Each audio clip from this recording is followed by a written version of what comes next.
Salve aí, rapaziada, Botafogo História. Ontem, hoje, para sempre. Agora vamos para aquela resenha, vamos falar um pouquinho sobre os três personagens que nós abordamos aí no episódio dessa semana. A gente vai falar um pouquinho sobre esses caras, vamos tentar agregar algumas coisas novas. Mas antes, né, se você ainda não é inscrito no canal, pô, aproveita que você não está fazendo nada, não deixa para depois não, aproveita e se inscreve logo, cara. E aproveita, já curte o vídeo. Se você não curtir, deixa curtido mesmo, porque vai ajudar a gente. Rapaziada, a parada é a seguinte: Marcelo falou sobre um personagem trágico do Botafogo, do fim dos anos 10 do século passado, tá? E que varou a década de. Pegou a década de 10 toda, né? Pegou a década de 10 toda. Eu falo de um personagem da fusão dos anos 30 para os anos 40. E na Hal fala de um cara, de um personagem dos anos 80 para os 90, na virada dos 90. Então isso é bem legal porque a gente vai fazer uma abordagem sobre vários momentos do Botafogo, né? Então, assim, eu acho que, sei lá, a história do Dinorá, evidentemente, muito mais dramática, que envolve inclusive duas mortes, né? Quer dizer, antes, uma família, ele protegendo o irmão, um negócio muito legal, né? O vínculo, né? O vínculo com o esporte, o vínculo com o Botafogo em específico. É legal lembrar sempre que ele veio, né? Ele era do América, né? E teve uma passagem pelo Internacional antes, em São Paulo, né? Mas, né, Marcelo? É uma história dramática que, inclusive, foi tema de um especial minissérie, né? Minissérie da Globo, né? Durante chamada Desejo. Desejo, pode crer. Eu me lembro que eu conversei com uma filha da Ana. Da Ana. E eu me lembro, há muito tempo atrás, década de 90. Filha dela com o Dilermando, né? Filha dela com o Dilermando. Sim. Homem, né? Só teve filho homem, exatamente, a filha com o Dilermando. E ela ficou super chateada pela maneira como foi abordada, né, a personagem da mãe e tal. Realmente, pô, imagina, cara, que situação, né, bicho? Nós estamos falando de, pô, cara, anos 10, né? Antes disso. É impressionante a pressão da mídia contra o Dilermando, né? Assim, não por causa dos assassinatos, porque foi legítima defesa, claramente, né? Mas pela infidelidade da mulher do Euclides, que se queixava muito das viagens que o Euclides fazia, desaparecia meses, ficou, nisso que eu falei, um ano fora, e ela teve que morar numa pensão, né? Ela não tinha a casa deles, nada, foi morar numa pensão, foi lá que conheceu o Dilermando, que era 13 anos ou 12 mais novo que ela, e se apaixonaram, né? Apaixonaram. Ela já não tinha mais o Euclides como uma referência de homem para ela, porque estava muito ausente, né? Muito ausente. Mas você vê como é que são as coisas, né, cara? Como é que é a questão da temporalidade, né? Hoje qualquer coisa é vista como machismo, como racismo. O Dilermando tinha 17 anos, cara. A moça seria uma pedófila, né? Olha como é que são as coisas, né? Tem muita gente que fala um monte de coisa. Meu bom, tem muita gente que fala demais, entende? Só que não entende a contextualização, não entende o que está sendo falado, pega um clichê e abraça o clichê, né? Quer dizer, ela seria uma adúltera, mas, acima de tudo, uma pedófila, né? E olha como é que isso é muito curioso. Por isso que eu falei da temporalidade, né? A gente está falando de épocas completamente diferentes.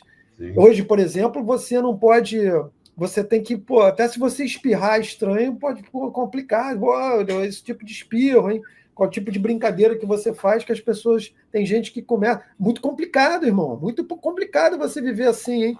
Você ter uma numa sociedade tão complexa. Mas, enfim, por você ter três momentos diferentes, é muito interessante para a rapaziada que está assistindo ver que são três contextos temporais muito diferentes, em que jogador de futebol significavam tinham significados completamente diferentes do que tem hoje. E as tradições, a cultura... Você veja, um jogador que leva um tiro na nuca, e mesmo sem ganhar nada, não ganhava dinheiro, tinha um negócio de futebol. O cara jogava pelo prazer de jogar futebol, pelo amor, de repente vestir uma camisa preta e branca, em específico. E depois você pega uma década de 30 para 40, que o cara tem uma lesão, e essa lesão pira a cabeça do cara de tal forma, né, que ele não consegue segurar a onda. Né? E depois nós temos, olha que coisa, nós não combinamos isso, né? E aí a história do Berg, que é um cara que certamente teve que passar muita coisa como jogador de futebol, já num outro estágio, em que é profissional, em que você, tem fama, né? Um cara que era super talentoso, que depois de passar por tudo que passou, e perde, né? O suprassumo da carreira dele, ele perde, porque quando ele volta, ele já volta numa outra pegada, e de repente, brincando, jogando bola, tem um mal súbito, tem um ataque cardíaco. Então, assim, é muito louco, cara. Isso tudo é muito louco. Mas, a gente tem um elo entre os três que a gente escolheu, sem pensar nisso, né? Uhum. Foi assim, das tragédias. Né? Exatamente. Exatamente. E o maior injustiçado dos três, para mim, Edu, foi o que você falou do Pascoal. Que o Dinorá, algumas pessoas mais velhas da torcida do Botafogo conhecem por causa da história do Euclides, né? Sim. O Berg, mais recente, muita gente viu jogar pra cacete. Aquele 3-0 do Flamengo. Então, cara, o Berg fez chover. No jogo contra o Vasco, ele quase fez chover. Que o terceiro gol foi do Demetrio. Fez chover. Demetrio. É dos pais. Exatamente. Aquele jogo acabou causando uma ebulição no rival, né, cara? Porque não só o treinador caiu o presidente, mesmo. Caiu o presidente. Deve ter caído o porteiro também, pô. Caiu todo mundo ali, bicho. Eu me lembro...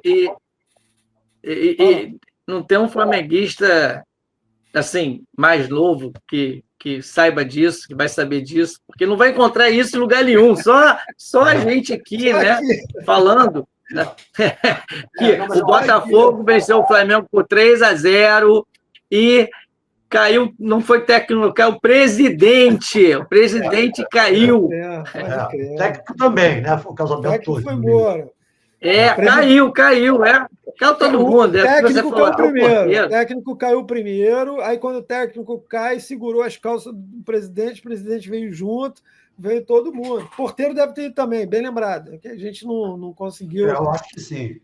Eu passei na porta e não vi cara lá, não. Esse jogo, 3-0, eu me lembro que eu estava ouvindo pelo rádio, na casa do meu irmão, e os caras estavam enlouquecidos, porque o Capita, que era o técnico do Flamengo, né, o Carlos Alberto Torres, ele fez colocou uma escalação meio bizarra, assim, os caras ficaram meio como... E o Botafogo passou o carro no meio-campo, assim, deitou e rolou. Eu me lembro que, meio-campo, o Botafogo engoliu o meio-campo do Flamengo, né, cara? E como o Narral lembrou, né, o terceiro gol do jogo contra o Flamengo foi do... Não, o jogo foi o 3-2 com o Vasco, que o Demetrio faz o terceiro, ou não contra o Flamengo? Contra o Vasco, né? O Flamengo foi Geraldo, o Berg e o contra, né? Foi um contra. Aquele contra lá que o Nunes comemorou como se fosse dele, né? A jogada do Ataíde, seria, não? Ou foi o Geraldo? Agora nem lembro. Uma jogadinha na direita, cruza, Marinho chega primeiro e faz. E o lance do Beck faz um golaço, e a jogada do Geraldo, né, que ele espera o momento certo para dar, e quando fatia, o Geraldo está sozinho. Pois é, o Marcelo fala da questão do Pascoal, talvez tenha sido mais... Porque era um momento, né, que o futebol já tinha um peso muito grande, assim, já era um esporte bem popular, talvez não fosse ainda um esporte de massa, mas era um esporte popular, e era um cara que não tinha... Assim, naquela época mesmo, jogador de futebol não tem mídia, né, mas assim, ele era um cara muito simples. Era um cara muito simples e muito funcional, por isso que eu brinquei, usei a expressão o multi-homem, né? Porque o cara usava... Não era comum, ao mesmo tempo que era comum você jogar em várias posições do ataque, não era comum você ser tão eficiente em todas as posições, né? Então, assim, o cara conseguiu ser muito eficiente na ponta direita, na meia direita na centroavance. Até na minha esquerda ele chegou a jogar, mas jogando quebrando o galho. Da gente voltar um pouquinho no tempo e ir lá no Dinorá de novo, eu lembrando que teve um jogo em 42, estava pesquisando aí não era nem para ele, para o Pascoal, estava pesquisando uma outra coisa, e o Botafogo tinha 2 meias, eram geniais, né? Que era o Geninho e o Gonzalez. E o Pascoal estava jogando de centroavante esse dia. E aí houve um problema, que um dos meias teve que sair e na realidade saiu o meia esquerda, que saiu o Geninho. O Gonzalez estava jogando Gonzalez, que normalmente jogava Geninho e o Gonzalez na esquerda, mas às vezes eles trocavam. E aí houve uma mudança na meia esquerda. E inexplicavelmente, quando eu fui ver, os jornais todos botando que o Pascoal tinha ido para a minha esquerda, porque não era a função dele, ele jogava de centroavante caindo para a direita, tanto na meia quanto de ponteiro. Eu falei, caramba, até de meia esquerda o maluco jogou. Então, das posições de frente, ele só não pegou a ponta esquerda. E era um cara que, são 107 gols em 170 jogos, é muito gol, cara, 0,63. Agora, é legal disso, o Marcelo, do lance do Dinorá, que é bacana, porque às vezes a gente pode falar de um personagem que é muito emblemático e não. Eu usei essa expressão de novo, né, que é muito, muito marcante e não tem imagem do cara, né? O cara do 1908, 1909, 1910, e tem uma imagem maneiríssima dele, um time posado, né, cara? Ele peito estufado, né, cara? Que é muito maneiro, muito, muito legal.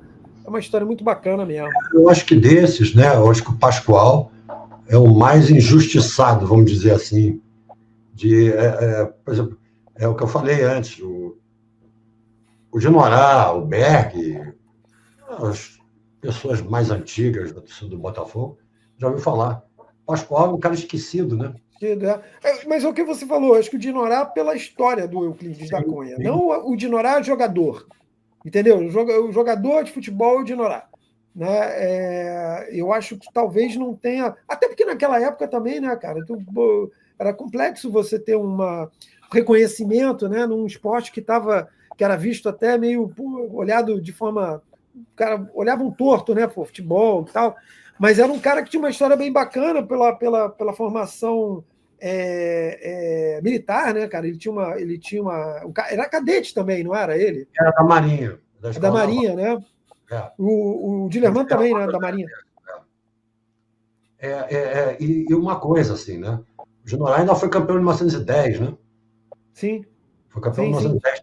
E a coisa que me chama a atenção não é mais não é tanta tragédia, mas é o heroísmo dele, cara. Ele jogou claro. contra o Fluminense uma semana depois de tomar um tiro na nuca, pô.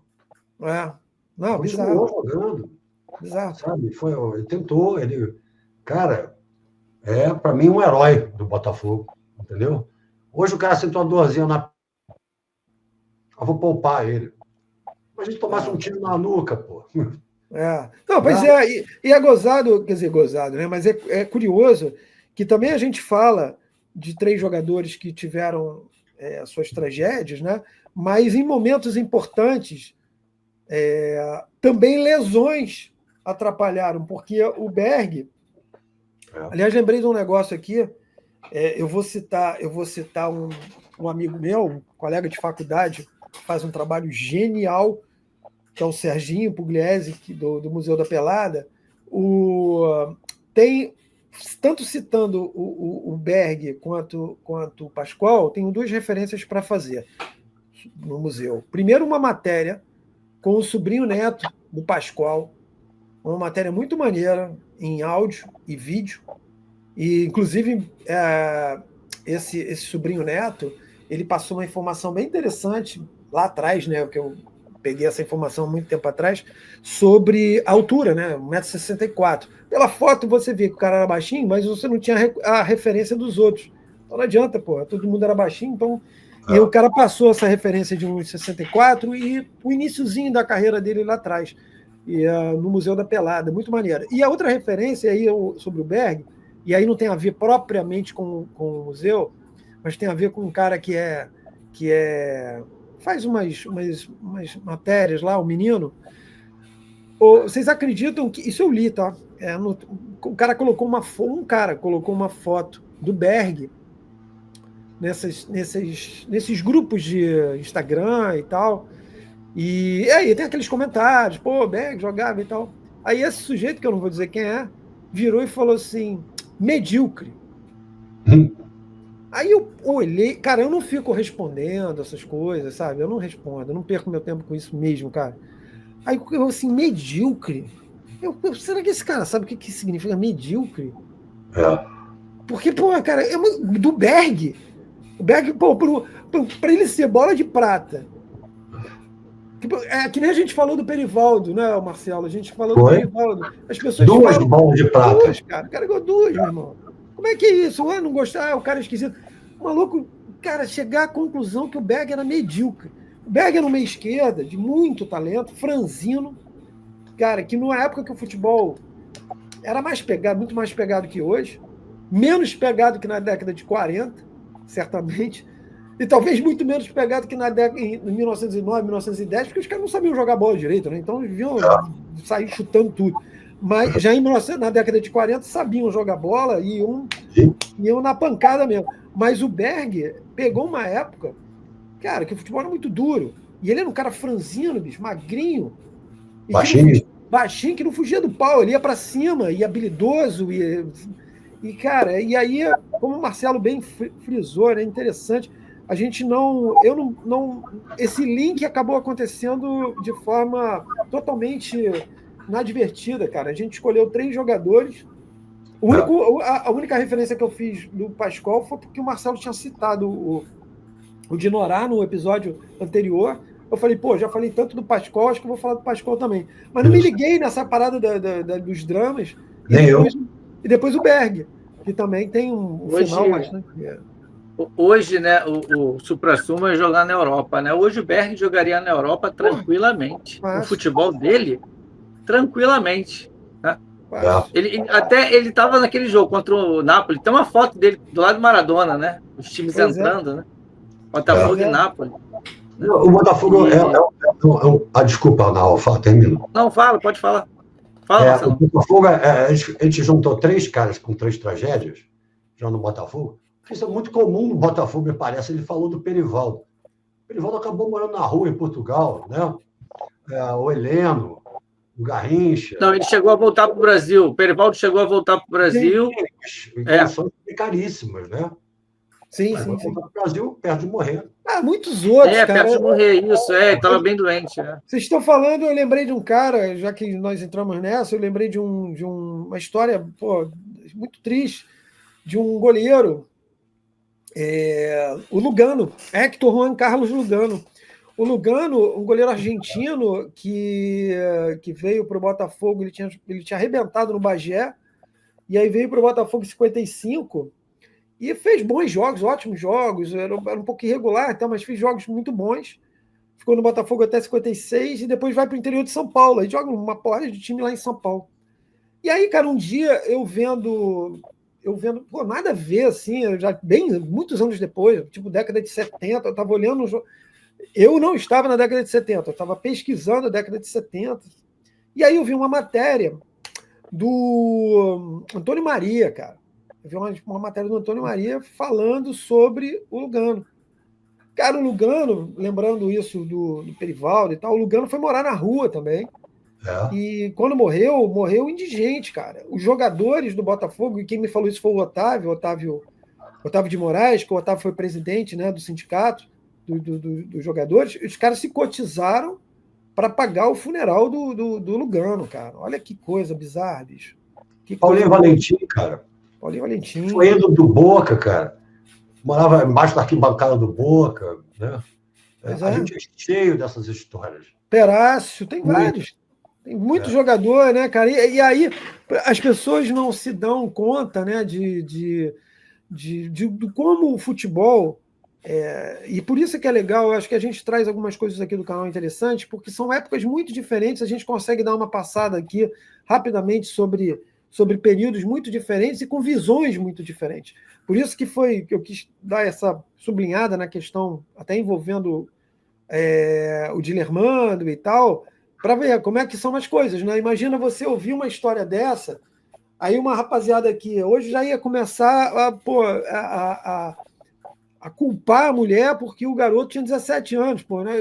Entende? E hoje ela seria vista como uma criminosa, inclusive, né, cara? Porque é uma questão que as pessoas não entendem, que você precisa contextualizar. As pessoas são pessoas dos seus tempos, entende? Quando você vê, por isso que a gente fala do futebol, o que o futebol representava em 1910, o que o futebol representava entre o fim dos anos 30 para o fim dos anos 40, para os anos 40, o que representava anos 80, o que representa hoje. Como o Narral lembra bem, né, cara? Um cara com o talento do Berg, porra, jogava fácil na Europa. Poderia não jogar no Barcelona, no Real Madrid, ok, não vou entrar nessa. Mas ia jogar, no mínimo, num clube mediano da Europa, num clube maneiro, uma liga forte, porra, sem dúvida, cara. Sem dúvida. Estou lembrando aqui, Gazado, né? A gente vai lembrando. O Dirceuzinho,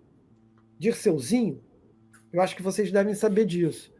Dirceu que sofre, infelizmente, falece num acidente de carro, aqui perto, que está na Avenida das Américas, uma coisa estúpida mesmo, pô. Os caras fazendo pegaram, né? Pegaram o carro do Dirceu, que estava com o empresário. Não sei se vocês lembram disso. Lembro. Dirceu estava voltando para o Botafogo, cara, com 40 anos. Ele ia encerrar a carreira no Botafogo, porque ele quis encerrar a carreira no Botafogo. Ele já estava conversando com o Montenegro, e curiosa, olha que loucura, gente, eu estou lembrando das coisas. Ele morre no mesmo dia que o Rocha sofre acho que teve um aneurisma, eu acho. Leucemia que o Rocha teve. Cara, olha só, cara, no mesmo dia, olha, eu acabo citando duas histórias que me vieram à cabeça de um cara que queria voltar para o Botafogo, com 40 anos, 41, sei lá quantos anos o Dirceu tinha, sofre um acidente de carro, segundo contaram depois, já estava meio que acertado, ele não estava nem falando de salário, e o Rocha, que foi um cara que a gente citou aqui, um cara que guerreiraço. A torcida também gostava muito. Adorava. Eu gostava muito do Rocha, né? Uma vez eu fui no jogo na Rua Bariri, o jogo começou, acho que 5 horas, acabou às 7. Final do jogo, tu só via a cabeça do Rocha, porque a iluminação péssima, a iluminação era horrível. Só vi o cabelo dele louro para. Pode crer, ele era demais. Então, rapidamente a gente citou, cara, quase 10 personagens do Botafogo aqui, com histórias muito, muito, muito loucas, né? Falar aqui rapidinho do Berg, eu estudei ali no Visconde de Mauá, que era ao lado do campo de Marechal Hermes, né? Então, eu estudei ali 84, 85, 86, o ensino médio. Então, eu cansei de... Eu estudava tarde, isso também ajudava bastante. Cansei de a aula acabar, tipo, 5... Era até às 6, às vezes adiantava, faltar um professor, aquilo outro. 5 horas sair, eu, em vez de ir embora, eu ia lá para o treino e ficava no treino até o treino acabar. Mas cansei de assistir o Berg treinando esse período aí de 84, 85 e 86. E depois, até de terminado, em 89, Botafogo já campeão, eu falei, vou lá no treino, Marechal. Eu fui lá e ele estava fazendo fisioterapia, numas salas, aquelas salinhas mais recuadas, né? Ali tinha fisioterapia, ele vindo, ainda meio que de muleta, andando bem devagar, e Mauro Galvão já indo para o treinamento, dando autógrafo e tal, da Botafogo recém-campeão, e ele lá batalhando para voltar, né? Assim, é um cara que eu vi ali em loco ali, né? Ele tentando ali voltar. Peguei a parte dele assim, chegando e depois ele tentando ali em 89, quando eu falei, vou lá ver um treino, vou matar a saudade de Marechal. Aí fui lá. Pô, cara, a gente treino do Botafogo, eu era moleque, né? Estudava no Pedro II, de tarde também, como me convinha. Me convém até hoje, só que eu não dou dou aula de tarde também, mas de manhã. Eu vi cada jogador treinando, que mesmo à tarde, é isso que você falou, faltava professor, eu ia para João Severiano, eu estudava no Maitá, né? Eu vi treino, eu vi cada cara, entendeu? As brincadeiras, e aí tinha um treino que o pessoal chamava, que era o treino da turma da Ave Maria, que geralmente era juvenis, começava o treino só às 6 horas da noite, né? Depois os profissionais saírem e tal. Então ficava o pessoal da arquibancada ali dos juvenis, esperando a hora de entrar para a turma da Ave Maria. E a iluminação também era uma porcaria, viu, Naldo? Já você vê naquela época, década de 70, no início, caramba, era uma dificuldade. Mas o que eu acho legal é que nós nos intitulamos Botafogo História, ontem, hoje, para sempre, e a gente quer resgatar alguns pontos da história do Botafogo que estão obscuros, né? Pascoal é um do que o Edu trouxe, né? Fico assim com um certo sentimento de injustiça. Esse jogo que o Pascoal meteu 4 gols no Vasco, a gente virou de 3-0 para 4-0, para 4-3, foi em São Januário, cara. Sim, tem a história nesse depoimento do sobrinho neto do Pascoal, tem uma parada muito legal, que o cara fala o seguinte, inclusive está no YouTube, gente, pô, se vocês procurarem lá, Museu da Pelada, Pascoal, vocês vão ver um depoimento bem maneiro. Eu estou com a página aberta aqui, ó. Muito maneiro, tem o vídeo, muito legal. E aí o cara estava falando o seguinte, que ele conta uma história sobre esse jogo, que um parente do Pascoal, eu acho que era um cara casado com, não sei se era casado com a irmã, não sei, agora já não lembro, que eu já vi isso tem um tempo já. O cara saiu do estádio, estava 3-0 o Vasco, e o cara saiu do estádio, foi lá para onde o Pascoal morava, para zoar a família, o Pascoal e tal, só que o cara saiu com o jogo 3-0 para o Vasco. Aí o cara teve que pegar, voltou para Niterói, né, que os caras eram de Niterói, então tinha que pegar lá, sei lá, nessa época já devia ter barca já, então pegou a barca e tudo, e o jogo rolando. Só que quando o cara chega lá, já tinha acabado, 4-3, e o cara foi para sacanear o Pascoal fez os 4, malandro. Aí, ou seja, essas histórias, o Marcelo, quando você fala da questão da injustiça, é uma coisa, né? Eu sempre gostei muito desses personagens, porque assim, você pegar um personagem grande que eu digo famoso, é meio assim, o que para você fazer, você tem que fazer algo que ninguém fez. Porque você vai agregar o que todo mundo já sabe, né? Quer dizer, é por isso que aquele trabalho do Rui Castro é tão legal a respeito do Garrincha. Eu, particularmente, gostei pra caramba do livro, gostei muito do livro, né? Do Arranjo Caído, sei lá, eu nem lembro mais, mas já li bastante tempo. Porque o cara foi destrinchar a história do Garrincha, pegou coisas que o pessoal não sabia, coisas que não são muito legais, que não, porque a rapaziada não curte muito, mas se você vai buscar, você tem que ir lá buscar, né? Então você pegar um personagem como a história do Heleno, que é uma história riquíssima, né? Então, ninguém vai contar as histórias aí, do Gilda, beleza, legal, tem que falar do Gilda e tudo, mas tem coisas muito interessantes que precisam ser abordadas. Então, mas só que tem jogador que a história toda do cara é desconhecida. Não é, ninguém sabe nada. A gente já falou a gente citou aqui, inclusive na live, né? A gente falou da história do Adrielson, né? Que é uma história muito legal de volta, né? História do Carly e tal, beleza. Os caras estão aí. Se a gente der um salto, a gente der, né, um salto no tempo para daqui a, sei lá, 30 anos, muito dificilmente vão saber da história do Carly no Botafogo, cara. Sabe? Muito dificilmente, porque só vão saber do cara que fez o gol do título, o Narral cita a tentativa do Berg de se recuperar. Eu me lembro, há muito tempo atrás, tinha sido convidado para fazer um livro do título de 89, e comecei a colher material pra caramba. Então, eu justamente fui naquele material que a galera não curte muito, que foi toda a fusão, né, de 88 para 89. E era uma coisa curiosa, porque o Campeonato Brasileiro de 88 acabou em 89. Né? Afinal, o Inter e Bahia e tal, e o Maurício estava emprestado. Maurício estava lá. Estava emprestado ao Inter, né? E não participou do início da pré-temporada. O Berg, sim. E aí o Berg, quando estava treinando e sofre a lesão, eu estava anotando, isso tem muito tempo, sei lá quantos anos tem isso que eu vi, ele sofre a lesão, eu larguei o que eu estava pesquisando para tentar pesquisar a recuperação do Berg. Porque eu falava, cara, que injustiça, né, malandro? O cara não faz parte do grupo campeão de 89. O Berg, felizmente, ele acaba ganhando o título de 90, mas ele seria um dos vários jogadores que passaram pelo Botafogo, jogaram muitos anos e que iam passar batido sem ganhar um título, cara.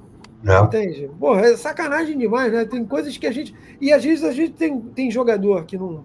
Por exemplo, eu falo isso sempre, né? O Maurício é um cara que entrou para a história. Claro, o cara faz o gol talvez mais importante da história do Botafogo, né? Enfim. Mas se as pessoas não se ligam tanto. O quanto o Maurício, a passagem do Maurício pelo Botafogo foi. Ela não foi retilínea. Durante o próprio campeonato de 89, né? O brasileiro de 89, no finalzinho do brasileiro, o Botafogo tinha contratado o Donizete do Volta Redonda, que disputou o Campeonato Carioca de 89 pelo Volta Redonda. Brasileiro pelo Botafogo, né? E o Emil vendeu o Maurício na reta final. Foi pro Celta, né? Foi pro Celta. Celta de Vigo, E aí entrou o Donizete, entendeu? O Maurício teve muitas idas e vindas. Não, né? E altos e baixos de atuação, né, cara? Eu me lembro que a torcida gostava dele e ao mesmo tempo não gostava, porque ele não era muito de botar um pé na dividida, era um cara que. E curioso que você falou. Pegava no pé dele, pegava 86, 86, aquele brasileiro, pegou no pé dele direto. Até 89, cara. Durante 89, alguns jogos. Que o time de repente dava. O Maurício era o cara meio pele ali, o pessoal pegava no pé dele. E só lembrando, Marcelo, o Donizete, ele foi. O Volta Redonda, antes dele vir para o Botafogo, ele foi emprestado para o São José, de São Paulo, foi vice-campeão, inclusive paulista. Ele faz um campeonato muito legal, e aí ele volta para o Volta Redonda, que o parceiro do Volta Redonda, mas ele tem uma passagem pelo São José bem legal. E aí, como você falou, ele vem para o Botafogo e aí o Emil, né, desova, vamos dizer assim, o Maurício. Ele é negociado para o futebol espanhol, né? Mas, assim, o futebol, cara, do Botafogo... O Botafogo é um clube realmente, cara, é diferente, cara. Você pode pegar vários caras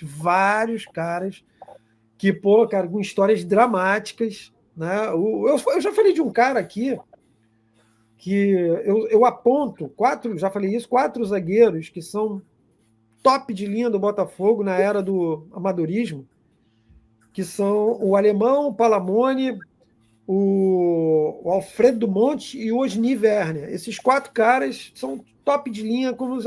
O Monte, que era um zagueiro uruguaio, ele vai para a Bahia, ele vai para o Baiano de Tênis, e ele contrai uma doença, que ninguém sabe qual era a doença, que antigamente o cara pegava umas doenças malucas assim, os caras... Ele vai...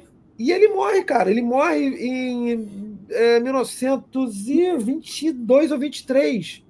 Fruto dessa doença. O Monte, Alfredo Monte. Esse é um cara que, olha, que eu não consigo de jeito nenhum a data de nascimento dele, cara. Eu não consigo a entrada dele no Brasil. Eu tenho muita coisa. O Pedro também, eu já até falei pro Pedro, porra, cara, nossa missão é achar esse cara aí.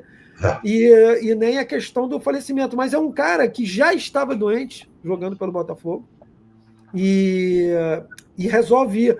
Porra, o Rodrigues, Marcelo, que foi campeão em 32 pelo Botafogo, vai fazer uma excursão, contrai febre amarela. Foi febre amarela, eu nem lembro. E morre. Foi lá no Sul, né? Foi no Sul. Vários jogadores ficaram doentes, acho que foi tifo, não tenho certeza. Eu acho que foi tifo, sim. Eu tenho até o atestado de óbito do cara. Morreu. O cara era o campeão da parada, morreu. Então, assim. Paulinho Goulart, pô. Tá acreditando? Paulinho Goulart, exatamente. Paulinho Goulart, um grande jogador. O Botafogo, ele é o clube da tragédia grega, entendeu? Você citou, por exemplo, aquele dia você fez aquela matéria sobre o time de 23, que são grandes heróis do Botafogo, né? São mesmo. O Botafogo podia ter acabado. Como em 1911 aconteceu uma coisa. Sim, claro. Entendeu? E outra coisa que eu já falei aqui também, o Botafogo vendeu o João Severiano, cara. A pergunta que eu tinha feito é o seguinte: imagina o Flamengo sem a Gávea, o Vasco sem São Januário, o Fluminense sem Laranjeiras. Eu acho até... tu mandou bem. Só acho assim que o Flamengo sem a Gávea não teria tanto problema como o Vasco sem São Januário e o Fluminense sem Laranjeiras. Até porque o Flamengo não começa na Gávea, né? Tem aquele negócio de Paysandu e tal. Mas, assim, o que você está falando é corretíssimo em relação, por exemplo, a São Januário para o Vasco. É como se fosse uma espécie de uma arena aquilo, cara. Aquilo ali é uma arena que vira uma mistura de arena com coliseu, a história está toda ali, sabe? Então, assim, quando o Botafogo vem de General, é muito drama mesmo, cara, é muito drama, porque você imagina, porra, vocês certamente viram, cara, aquela imagem, aquela foto do Carlito Rocha no meio daquele capinzal, cara.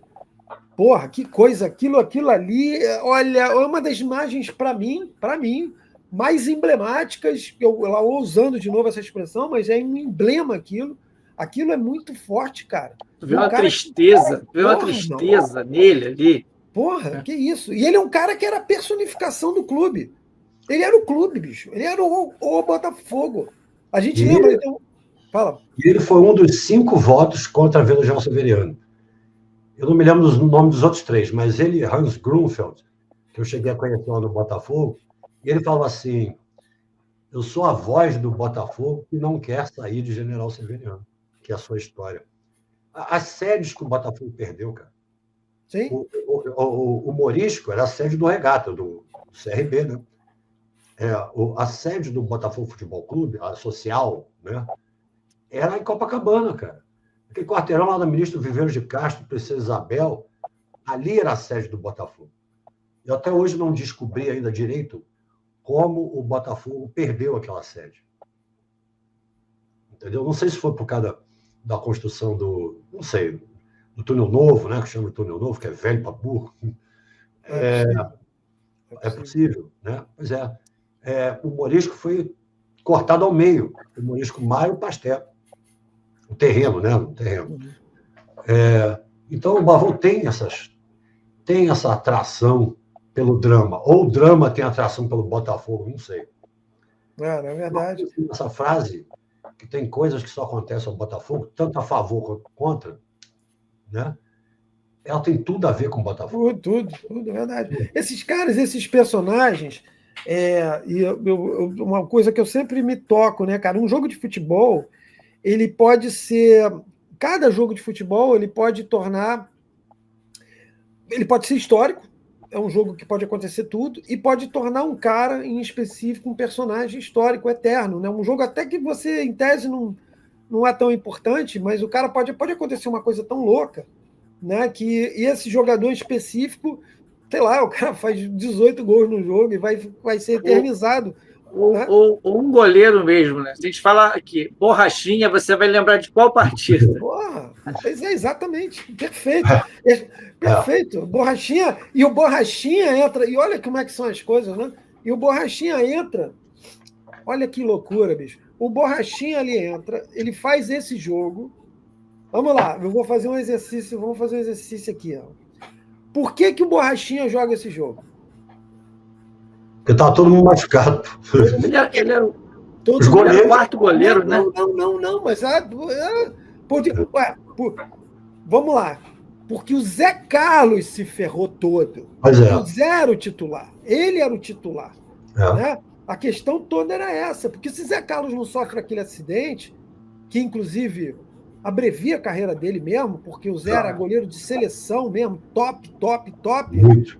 E aí Zé Carlos sofre o acidente, o Birajara, que era o reserva, estava lesionado, os caras não tiveram confiança no Luiz Carlos, que tinha subido, não estava legal, aí bota o cara, aí ficaram olhando para o Borrachinha, porque eles até o final eles quiseram o Birajara, mas o que eu falo é o seguinte, o Botafogo precisou ter um drama de um goleiro espetacular, que era o Zé Carlos, foi um acidente que quase perde a perna, para que o Borrachinha pudesse jogar, cara. Olha que doideira, que loucura. Não, isso ficou marcado no Borrachinho, né? O jogo seguinte, acho que era o jogo seguinte, se não me falha a memória, foi Marechal Hermes contra São Cristóvão. Exato. Salvo engano, de tarde, não foi? Acho que foi 2-2, isso, foi 2-2. Eu matei prova na faculdade para o jogo. De tarde esse jogo, eu acho. De tarde o jogo, Marechal Hermes, e 2 falhas do Borrachinho. Exato. Claro, ninguém vai se lembrar desse jogo. Pô, nem pode. Que alguém lembrar. O Flamengo no jogo da invencibilidade, Porra. Já vale tudo. É uma história espetacular. Eu acho que não tinha jogado no Botafogo, acho que alguns minutos amistoso. Um jogo. Só um amistoso. Um amistoso. Lá no eu acho que ele tinha jogado, Marcelo, acho que ele tinha jogado numa partida anterior contra um time pequeno, pelo Campeonato Carioca. Aí o que acontece? Aí isso foi o que aconteceu, que o próprio Borrachinha comentou, mas os dirigentes não queriam ele, porque achavam que ele era muito franzino. Alguns caras que apostaram no Luiz Carlos, mas o Luiz Carlos é muito verde. E é por isso que eu falei, eles tentaram até o final o Birajara. E aí, tanto que o Birajara, na minha opinião, naquele jogo, ele assina o distrato. Porque ele praticamente não joga mais. Ele joga uma partida, não sei se vocês lembram, a gente começa a conversar na resenha, a gente começa a lembrar das coisas aqui. Uma derrota do Botafogo para o Flamengo, Birajara, né? Uma derrota do Botafogo para o Flamengo, 2-1. Que foi o jogo que o Manfrini acaba também. Cara, o Birajara vai embora aqui. Naquele jogo, o Manfrini também, cara. Que tem uma bola que o Botafogo vencia por 1-0. Tinha chovido a pampa, o campo estava pesado, adoidado. Aí, salvo engano, foi até o Birajara que lançou uma bola para o Manfrini. Manfrini de costas, cara. O Manfrini estava de costas, o maluco vai, toma frente, sai o gol. E depois o Birajara dá um mole no segundo. Olha só, mas aí por que eu falei que um jogo acaba... Porque uma coisa acaba levando a várias. Várias. Se o Zé não se machuca, se ele não sofre aquele acidente, que ele quase morre, ele seria o goleiro.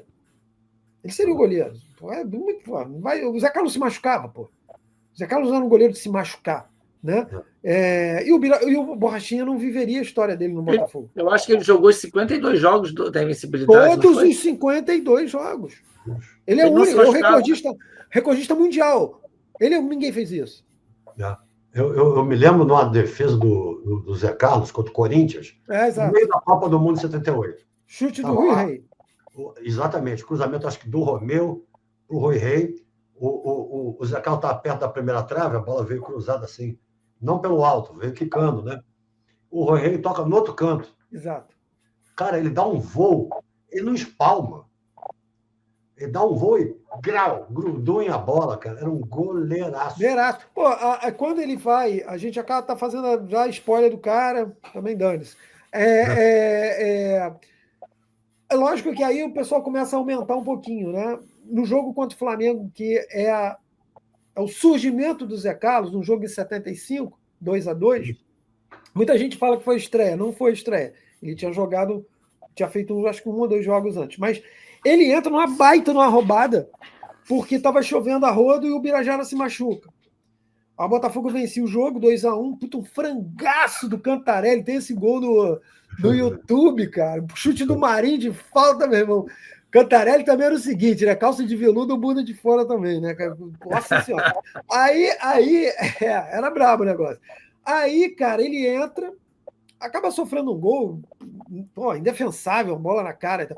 Mas a falta do Zico, que eu tenho essa coluna, eu tenho uma coluna do Aldemário Toguinhó, belíssima, que, porra, para a galera entender, entra um garoto de 19 anos, clássico Botafogo-Flamengo, pegadaço, Botafogo na briga pelo título, onde o Botafogo vai para o triangular final, Flamengo não. Fazer o quê, né? E aí uma falta na entrada da área, e em 75, o Zico já era o Zico, meu amigo, em matéria de bater falta, cara, era uma falta na entrada da área frontal, o Zico cobra na gaveta, e aquele moleque de 19 anos vai lá em cima, não espalma, não. Ele pega e traz a bola, ele desce com a bola. Foi uma coisa espetacular, meu irmão, que isso? Que é esse cara? Que é esse goleiro? E tem várias jornais da época, né? Na hemeroteca a gente deita e rola. Você tem várias passagens de vários jornais falando do goleiro. O goleirinho, cara, e Zé era demais. Zé é outra história dramática pra caramba, né? Porra, cara. Vamos trazer mais dramas. Muita coisa, muita história. Por isso que a resenha a gente tem que Forçar a barra para a galera, porque tem pessoa, a galera não entende bem o que é a resenha. Talvez achem que a resenha a gente vai ficar falando das mesmas histórias, né? Mas são histórias distintas. Galera, a gente está indo nessa. Lembrando a vocês vão assistir. Esse vídeo deve entrar, nem sei o dia, eu não sei nem o dia que nós estamos hoje. Toda segunda-feira, as lives. E as lives a gente vai sempre fazer um pós-jogo do Botafogo e um pós-vídeo na íntegra. E a gente vai conversar pra caramba, a gente vai resenhar rodo sobre vários assuntos. E é legal, as lives são muito maneiras porque é a oportunidade que a gente tem de dialogar com vocês. Na primeira live a gente penou, inclusive nós temos a presença, caríssima presença de PH Barcelos, que na segunda-feira ele pode estar com a gente. Quem é PH Barcelos? PH Barcelos é o quarto elemento aqui, ele cuida de toda a edição e ele participa das lives com a gente. E a gente penou um pouco, a gente não conseguiu interagir com as pessoas, eu não estava conseguindo nem ver quem estava no chat. Você também, né? Vocês também acho que não conseguiram ver. E a gente não consegui porque eu coloquei no celular também, aí fiquei com o celular... Você é um cara sagaz, eu não tenho essa sagacidade toda.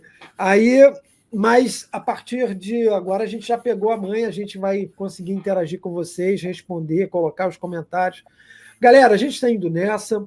Se você curtiu o vídeo, vai lá, coloca lá, mete bronca, eu já vou passar. E o Marcelo está com aquele sininho aí na mão, não? Então, e compartilha, galera. Vamos lá, Marcelo, mete bronca aí. Se inscreve no canal para receber as nossas notificações, as grandes novidades do passado e talvez algumas novidades do futuro. Quem sabe? É isso aí, galera. Estamos indo nessa. Até a próxima. Próximos vídeos. Tem corte pra caramba. Vocês vão gostar.